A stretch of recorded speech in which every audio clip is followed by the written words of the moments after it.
అంబటి రాంబాబు గారు ఏం మాటలు మాట్లాడారండి? గౌరవ ముఖ్యమంత్రి గారు తల్లిని అవమానించాడు, అవునా కాదా? నేను స్ట్రైట్ గా మాట్లాడుతున్నాను. వాళ్ళని వదిలిపెడతామా?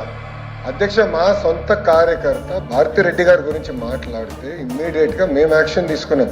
జైలుకి వెళ్ళాడు అధ్యక్ష, రిమాండ్ మేము పంపించాం అధ్యక్ష. అది మాకు ఉన్న చిత్తశుద్ధి. ఒక మహిళ గురించి ఎవరైనా మాడితే మేము ఎమోషనల్ అవుతాం.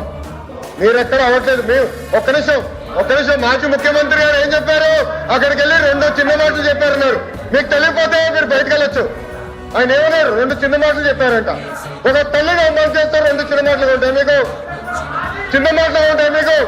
సొంత తల్లి చెల్లిని గౌరవించడం మీకు అలవాట్లు ఎత్తుకోవచ్చు. మాకుంది బాధ్యత, మా పైన ఉంది. ఒక్క మహిళ చోలికి ఎవరు వెళ్తే వదిలిపెట్టాం మేము. అది మాకున్న సంస్కృతి. అంతేగాని మీరు సమర్థించి ఏదో క్షమాపణ అడిగారని బాస్, ఒక తల్లి జోలికి వెళ్తే ఎవరిని వదిలిపెట్టాం. Take it from us. ఎవరిని వదిలిపెట్టే ప్రసక్తే ఉండదు మా దగ్గర.